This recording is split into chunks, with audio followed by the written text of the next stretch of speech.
So electronegativity and inductive effects, right? So atoms pulling electrons to themselves through bonds, as well as steric hindrance and how steric hindrance is going to affect electrophilic aromatic substitution. So we have 4 learning objectives. So explaining how halogen substituents affect EAS. So we've gone through most of the other ones, but halogens are kind of a special case. And then putting those together and actually doing, the 2Ps and 4Ps of EAS when your starting material is not benzene. And then it's talking about the sterics and how that affects EAS. And then the final one is designing a multi-step synthesis using EAS. So it's sort of bringing everything that we've been learning throughout this first couple weeks of the semester into multi-step synthesis for the first time. Okay, so let's do a quick recap of what we talked about on Friday. So we started introducing different substituents, right? And so we first started with substituents that can participate in resonance.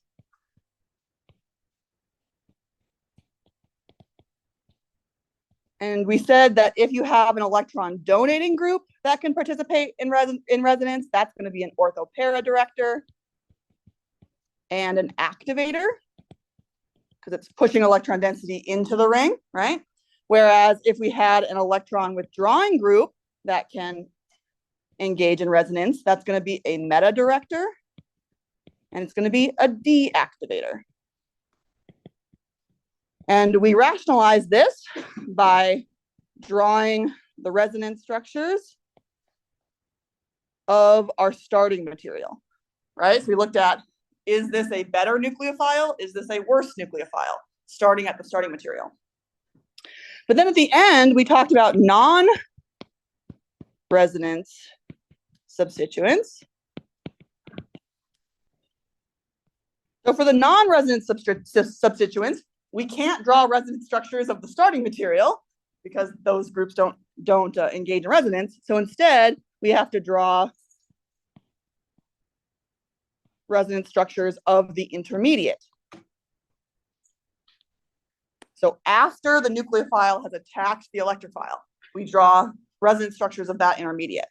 And so we talked about the electron donating groups that do this, such as alkyl groups, so like a methyl. So if we have a methyl group, that is a weakly electron donating group. And you can draw a resonance structure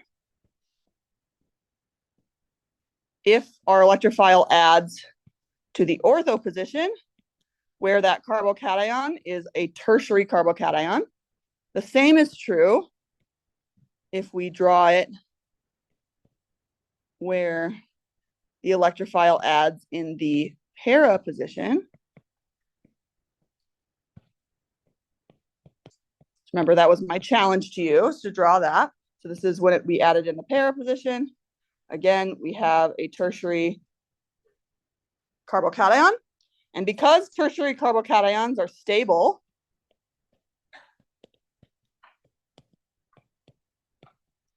that means that alkyl groups want to add these electrophiles in that ortho-para position. So that means that alkyl groups are also ortho-para directors. And because it does it by stabilizing the intermediate, that also makes them weakly activating.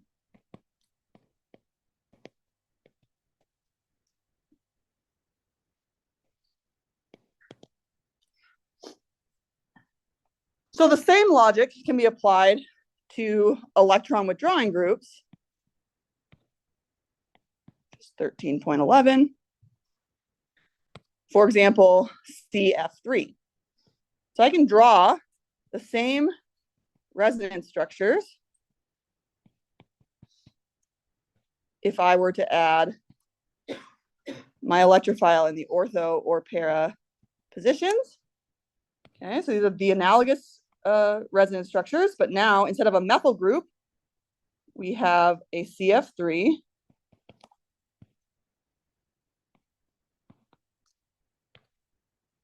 So here I'm drawing both the ortho and the para. And again, I'm showing the one where the resonance, where the carbocation is next to our substituent. But this situation is a little bit different. So even though this is a tertiary carbocation, notice that that carbocation is directly next to this CF3 group. So CF3 groups are very, very strong electron withdrawing groups because fluorine is the most electronegative atom, right? If we look at our periodic table, fluorine is the most electronegative atom. So it's really pulling a lot of electron density towards itself. And so putting a positive charge next to a strong electron withdrawing group is very bad. And so this is super, super not stable.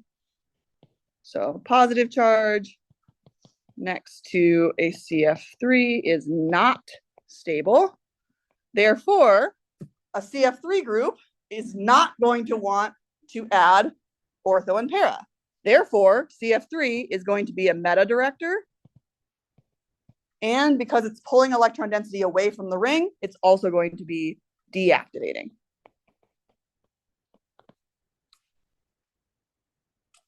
Okay, so in this case, both the methyl group and the CF3 can't do resonance themselves. So we have to go to the intermediate. Once we go to the intermediate, we draw these resonance structures and we either see, did we stabilize that carbocation intermediate or did we destabilize that carbocation intermediate? Okay, so similar logic, but a little bit different than the more straightforward resonance substituents that I would say. Okay, so let's do a little bit of a flow chart. I like to think about this in a flow chart of deciding if we are going to be ortho, para, or meta directing by going through this thought process. So here's our EAS, regio, selectivity, flow chart.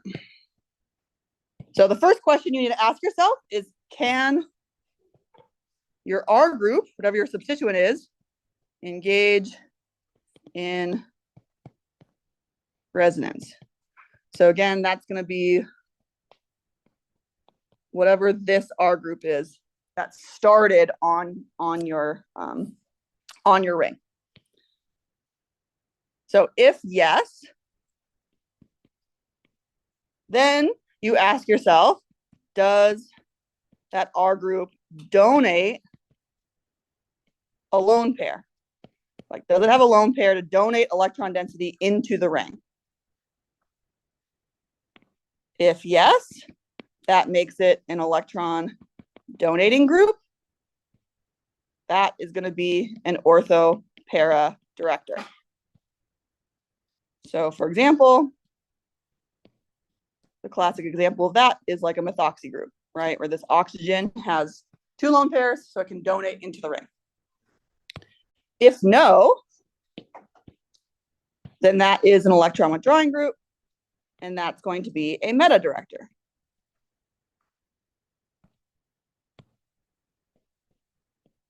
So an example of this could be a nitro group.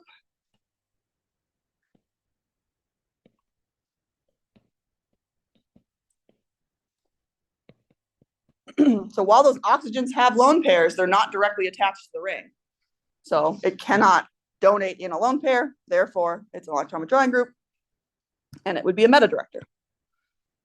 If your R group cannot engage in resonance, we go down the other side of our flow chart. So then we ask ourselves, can our R group stabilize that carbocation intermediate?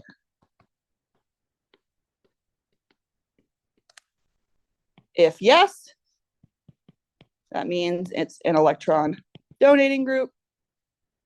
That makes it an ortho para director. So the classic example of that is what we just went over, which is like a methyl group. And if it cannot stabilize that carbocation intermediate, then it's going to be an electron withdrawing group. That's going to be a meta director. So that is the CF3 example.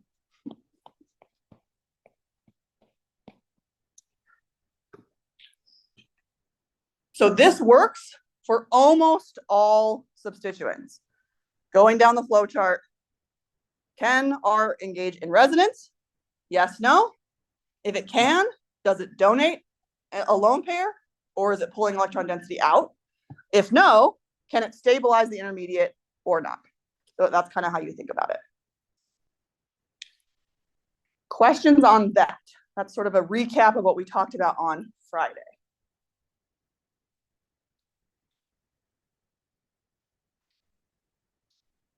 So there's one type of substituent that does not fall into this flowchart. It's kind of an exception, which is what we're going to talk about now. Okay, so our next learning objective is 13Q. So we're going to explain how halogens, so remember halogens are fluorine, chlorine, bromine, and iodine substituents, impact regioselectivity and rates of EAS.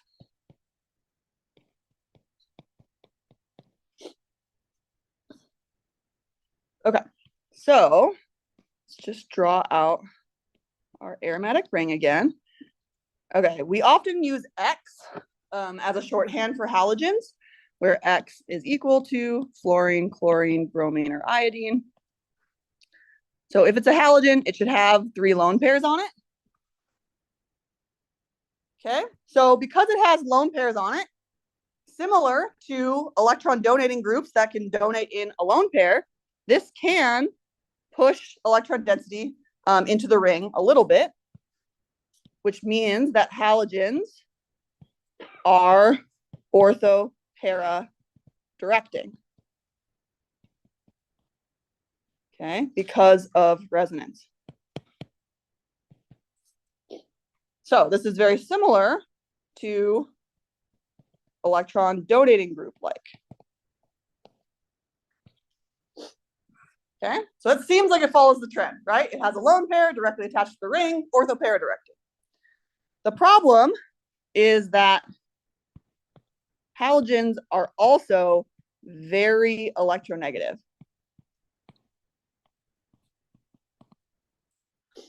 Right? We talked about how fluorine is the most electronegative, but the other halogens are also still very electronegative. So they are actually deactivating. So our rate is actually slower.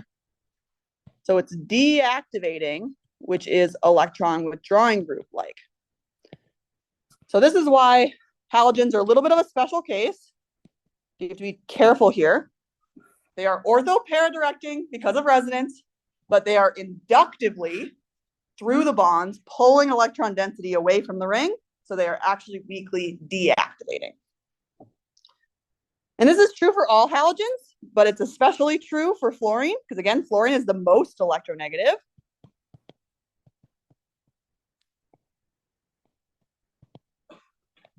Which means it's pulling the most electron density towards itself. So that means it's going to be the most deactivating.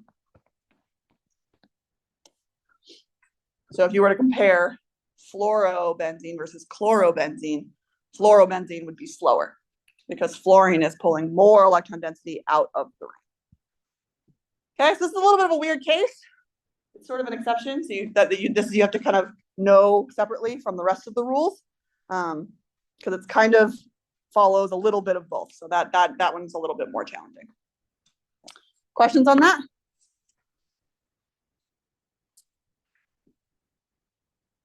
Yeah.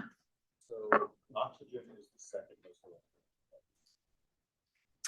Yes, that's a good question. So yeah, so why does like oxygen or methoxy groups donate in? They're also much better at donating in their electron density, because oxygen is on the first row, whereas as you go down, the orbital overlap is worse. And so it's harder for it to donate in. Good question. Okay, so now we've gone through actually all of the substituents. So let's do a little bit of a comparison here. So relative rates. We're going to choose nitration just as an example. So we're going to look at a series of different substituents. So we'll start on the very electron withdrawing end. So CF3 to a halogen like chlorine to just neutral benzene, where essentially we have no substituent or just a hydrogen, to our weakly activating, which is like a methyl group, to our strongly activating methoxy. Okay, so our relative rate relative to benzene. So we call benzene rate of 1. If we start pushing that electron density in, where you have electron donating groups, the methyl goes at relative rate of 25, so 25 times faster than benzene, whereas methoxy is 10,000 times faster. Okay, so just trying to give you a little bit of like an order of magnitude, right? So 25 times faster for a methyl group, 10,000 times faster for a methoxy group. Whereas on the other side, we go more electron withdrawing, our chloro will go at 0.02 the rate.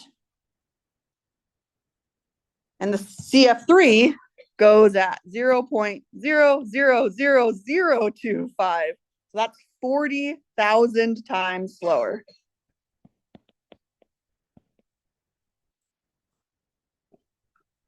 $40,000 slower with a CF3 group. Okay, so that tells you how electron withdrawing a CF3 group is, right? It's really pulling that electron density away and making that aromatic ring a poor nucleophile. Okay. So if we then kind of go through and just think it through using the rules that we just talked about, right? The CF3 group was a meta director. Our halogen is the exception. So even though it's deactivating, it is an ortho para director. Benzene is just benzene. And then all of our electron donating groups are also ortho para directors. So this means that only our non-halogen electron withdrawing groups give meta substitution. So most substituents are going to give ortho-para substitution. Only the very, very strong electron withdrawing groups give meta substitution. And I also just want to draw your attention to table 13.2 in the book. That contains many functional groups that follow these same rules. So we can't go through every single one of them, but they all follow the same rules. And so you have to know kind of what class these different functional groups are in. Is it a strong, resonant donator?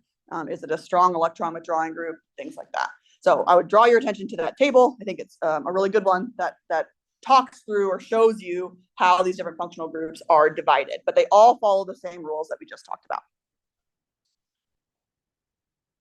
Okay. Any questions about any of these substituents? All right, let's do a timing question. See if people are getting it. Okay, what will the regioselectivity of an EAS reaction with the following substrate be? And will it be activated or deactivated relative to benzene? So you have to look at the substituent, tell me if it's ortho or para directing. Is it activating? Is it deactivating? So again, feel free to chat with your neighbors. Give you a minute or so to think it through.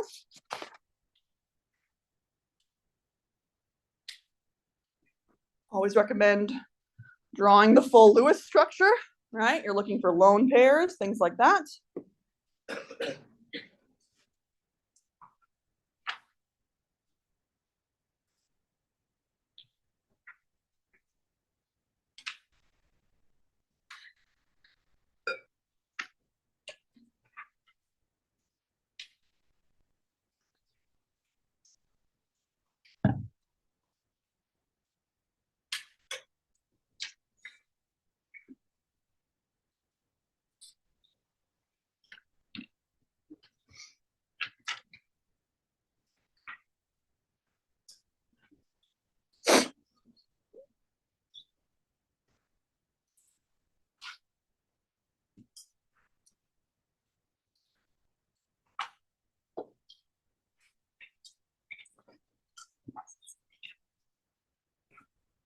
Maybe 10 more seconds to get your answers in.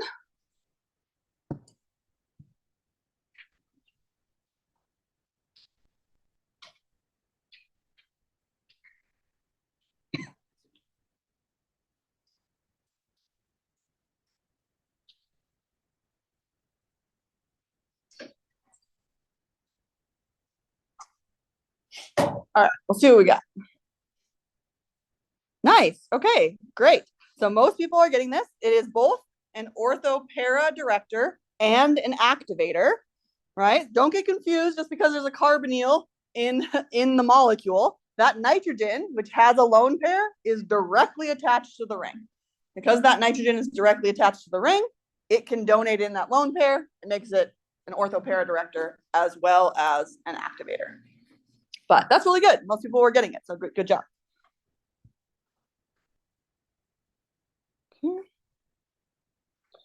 All right.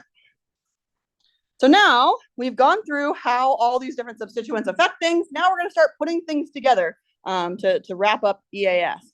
So our next learning objective is 13R. So this is going to be 2 or 4 P's of reactions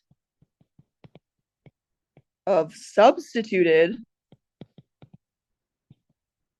rings through EAS. So this is now applying what we just talked about to the reactions that you learned previously. So, for example, you might be given a substrate like this and some reaction conditions like this. So when I see this, I notice a couple of things. So if I were to approach this problem on exam, I would look at this substituent and go, okay, I'm going to draw in my lone pairs. I notice that there are lone pairs here that can donate into the ring. That makes this an electron donating group. This is going to be an ortho-para director. The next thing that I notice is what electrophile am I using? This is going to do a sulfonation. So those are the conditions for a sulfonation. This was a 2P reaction, so you don't need to know the mechanism of this reaction. It's a 2P reaction, so that means you should know what products it makes. Okay, so then if I'm doing an ortho-para director for sulfonation, that means that I better have 2 products. One where I've substituted the ortho position, and one where I've substituted the para position.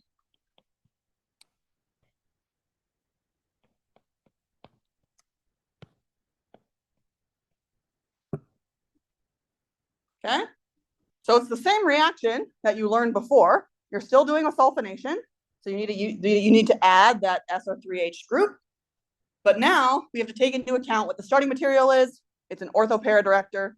Therefore, I must draw both the ortho and the para, unless the instructions tell you to just draw one. Okay. Another example. Say you were given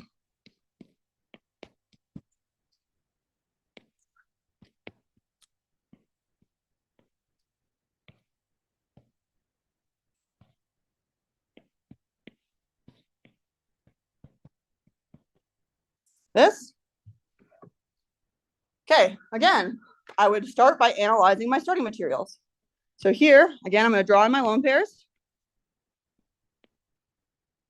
Okay, so again, these oxygens have lone pairs, but they are not directly attached to the ring. So this can actually pull electron density away. This is an electron withdrawing group, which means that it's a meta director. Okay, so that's the first thing that I would notice. Okay, we're starting with a meta director. So that means that I should be making a meta product. Then I would look at the electrophile that we're using. We've got an alkyl chloride and aluminum chloride. This is going to be an alkylation. So this was a 4P reaction. So you should be able to do the mechanism. So depending on the question, might just ask for the product or it might ask for the mechanism. So I'll just go through the mechanism real quick, just as a reminder. So first we need to generate our strong electrophile. So our catalyst is going to activate our electrophile. So we're going to have our starting material. So nothing changed with our nucleophile. I'm just going to redraw it over here. Okay, so that didn't change. But then we generated this carbocation electrophile. We have our catalyst here that is now negatively charged. So now our nucleophile can act as a nucleophile, attack our electrophile. Again, this is a meta director, so I better be drawing the meta product.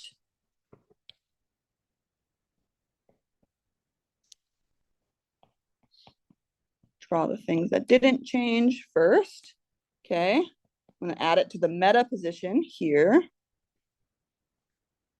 which puts my positive charge in that ortho position. We've still got our floating anion over here, which can then re-aromatize the ring by having this aluminum chloride bond break, grab that proton, which re-aromatizes the ring.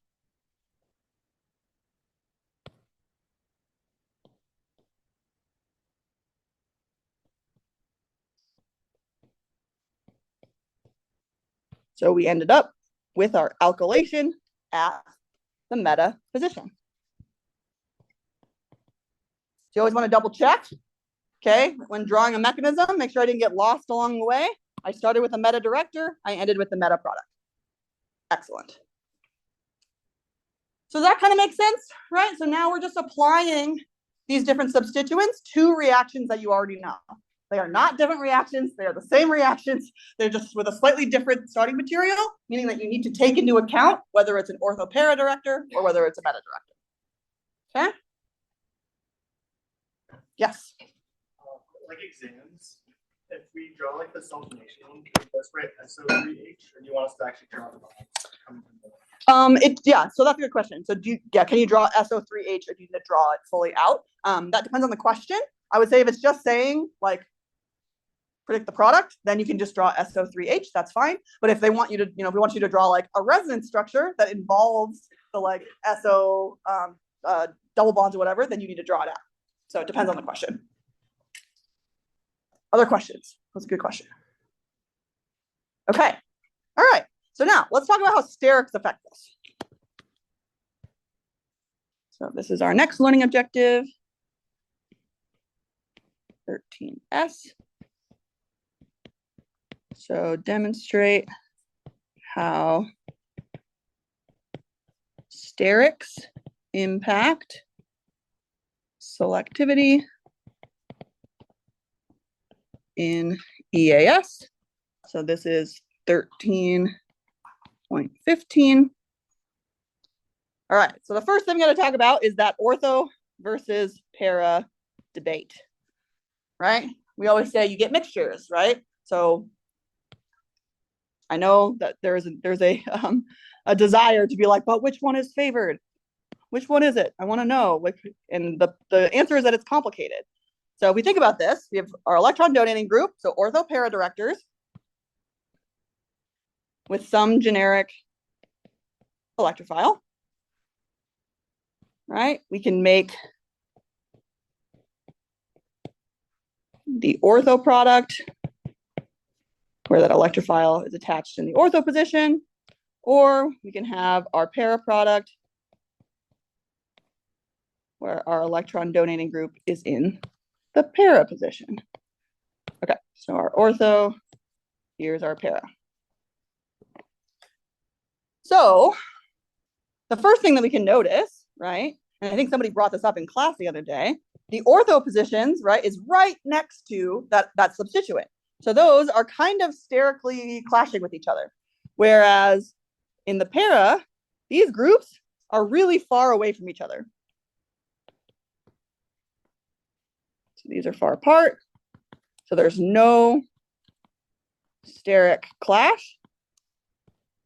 So that means, so no steric clash. That favors the para position. However, if we look at our starting material, there's only one para position, whereas there are two ortho positions. And because there are two ortho positions, that favors reaction at the ortho position. So these are kind of in opposition to each other, right? Sterically, we want to go para. Statistically, we want to go ortho. And so that is why the result of this is actually a mixture of ortho and para. So it's really hard to predict which will be favored in any particular reaction. So this is one of those cases where you need to run the experiment and actually just measure it and see what it is, because for different reactions, for different substrates, it's going to be slightly different. And so sometimes you can get mostly para or mostly ortho, but like you can't necessarily know that ahead of time. So that would not be something that we would expect you to be able to just say, oh, for sure, this one's going to be para instead of ortho. Like it's hard to tell. And so that's why when we do these types of reactions on an exam, we would tell you like either to draw both, or if it makes an ortho-para mixture, draw one of them, for example. Okay, so that's for mono-substituted, so a single substituent on the aromatic ring. So we have two ortho positions and one para. So what happens when we have multiple substituents? So that gets a little bit different.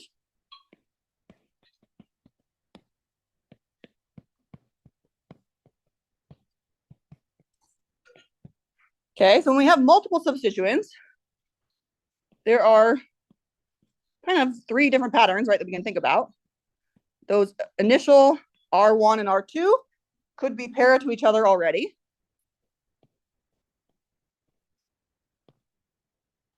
They could be meta to each other, or they could be ortho to each other.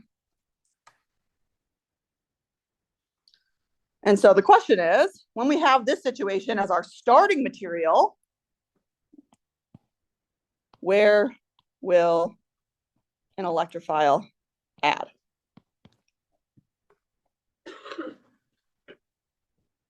Okay, so again, you have a little bit of like a systematic way to think about it. So questions that you need to ask yourself in order to get to the right answer. The first question you need to ask yourself, or that you need to do, is you want to identify the most activating or the most electron donating group, right? Because remember what activating means. It's making the reaction go faster. So if you can find which one is activating the most and which positions that group is activating, then that will tell you where the reaction will be fastest. Okay, so once you've identified the most activating group, you then will locate the site or sites that group directs to. Okay, so if it's a methoxy group, what are the ortho and para positions to that methoxy group? And then you ask yourself, are any of those sites blocked?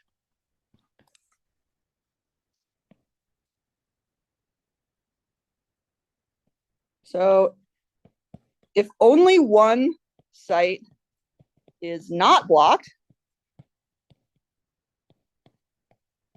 great, that's your answer. Whichever one is not blocked, that's where it's going to go, based off of the most activating group. If all of those sites are blocked,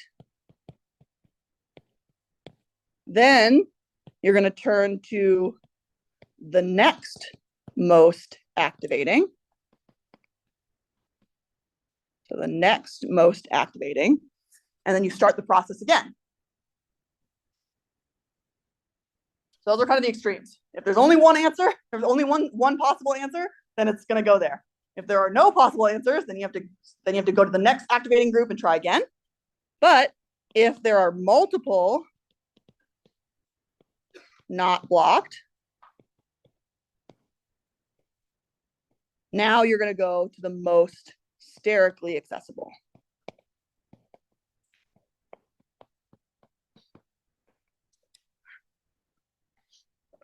All right, so that was a lot of words. What does that mean? Let's actually look at an example.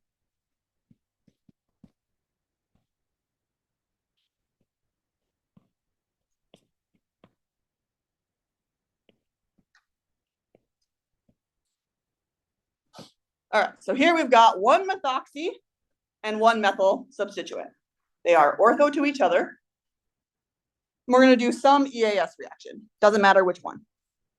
So we're going to follow our flow chart, so or our step by step. So we're going to ID the most activating group. So we've either got this methoxy group, drawing my lone pairs, or we've got this methyl group. Is the most activating methoxy, put a 1 up, or methyl, put a 2 up? Seeing mostly ones? Great, yes. The methoxy is the most activating. Is greater than, because it is resonantly donating, right? It can actually push those lone pair electron density into the ring. Whereas the methyl is only weakly activating because it's stabilizing the intermediate.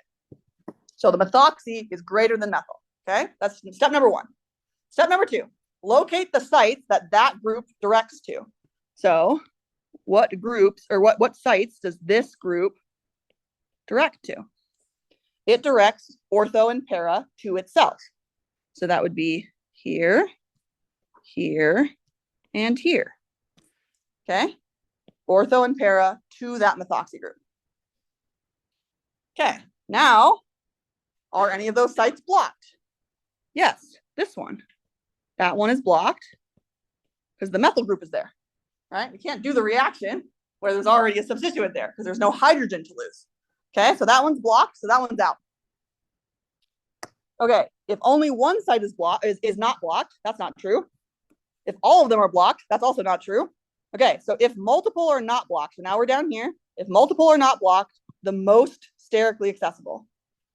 So if we look at this ortho position or this para position, the most sterically accessible one is down here.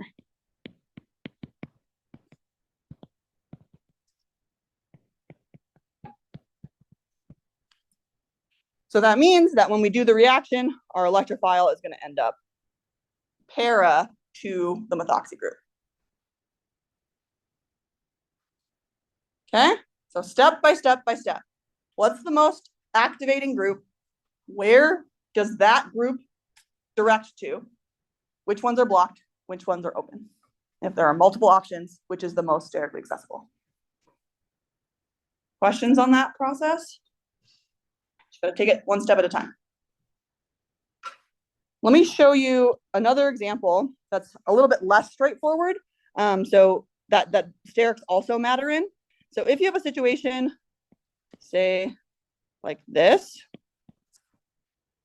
So a methyl group and a tert-butyl group are both alkyl groups. So they are both weakly activating.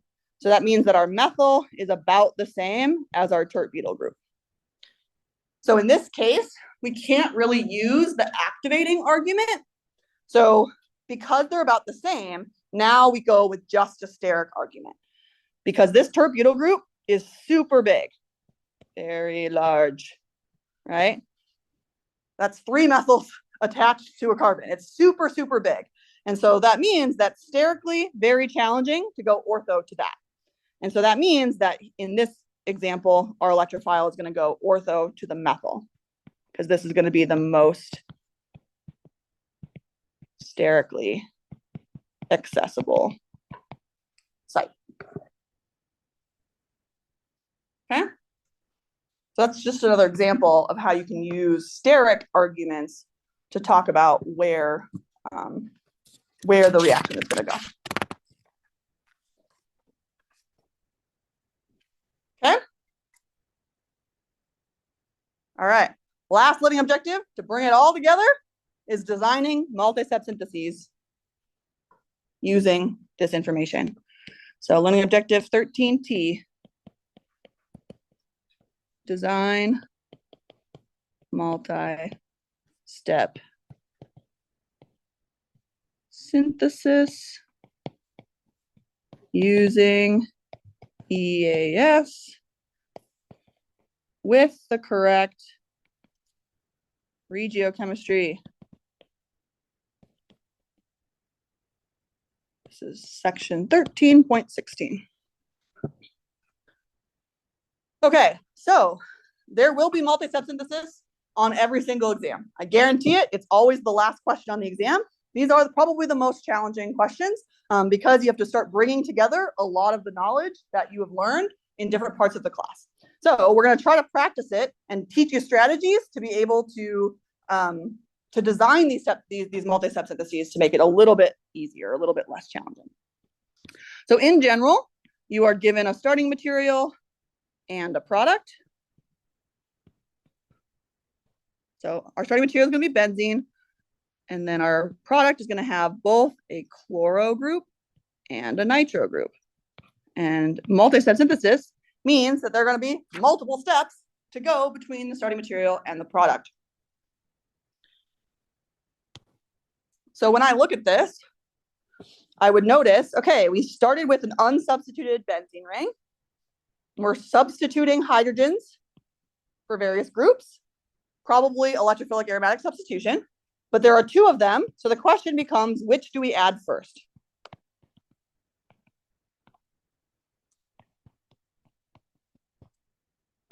Okay, so let's just draw out the possibilities. It's okay if you don't know, just by looking at it, let's actually draw it out. So our first possibility is that we add the chloro first. Okay, so maybe we make this one first, and then we go on. Our second option is that we add the nitro first.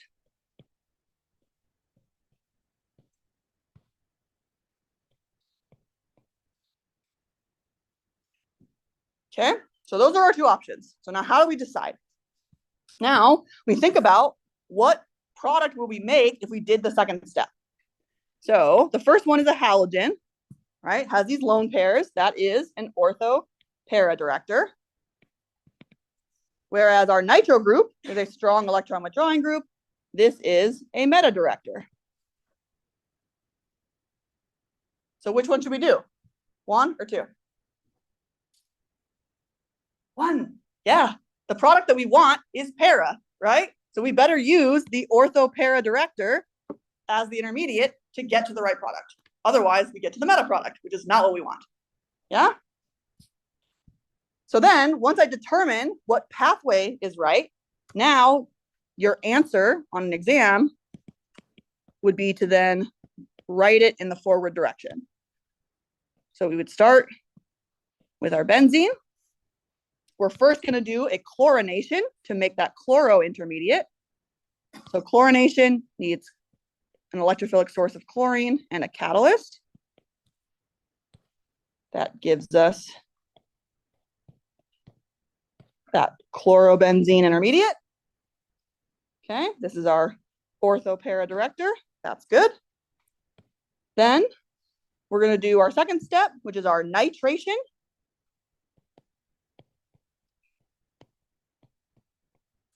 Okay, and because it's an ortho para director, it could give an ortho or a para product, but because you were told that you want the para product, we can just show the para product. So of course, it will probably give a mixture of both. Huh? Let's do one more. This one's a little bit more challenging. We were to start from benzene, multiple steps to get one bromo substituent and then a butyl substituent.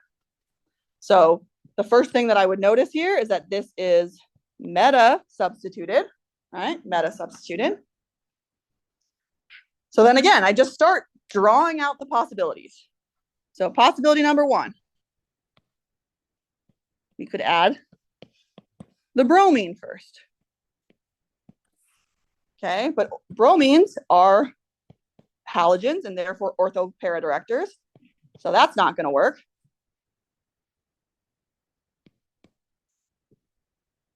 Second option, I could add an alkyl group. Alkyl groups are also ortho-para directors, so that's not going to work. So this is a little bit of an exception alert.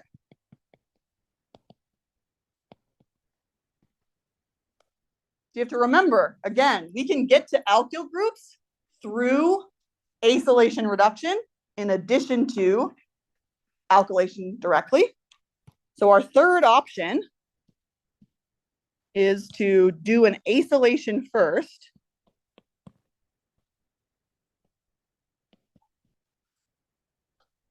Which then will allow us to reduce down to that alkyl group. And now that acyl group is an electron withdrawing group. It is a meta director. That's what we need to do. Okay, so this one's a little bit more challenging because you have to recognize that you can use acylation reduction in replace of alkylation.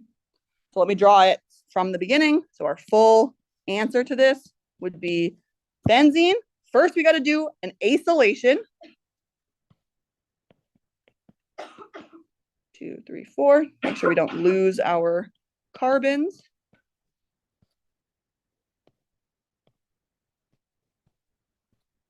So acylation. This is a meta director. That's good. So now we better do the bromination next to give us the meta substitution pattern. So we need that bromine and iron bromide. So that's going to give us our meta substitution that we wanted. And then finally, we are able to reduce that acyl group down to an alkyl group using either the Clemmensen reduction or our Wolff-Kishner reduction.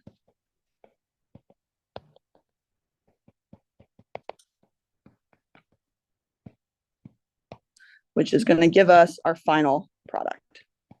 So that one is a little bit more challenging because you have to recognize that that acylation reduction is an option to get there. Okay? Yes, question.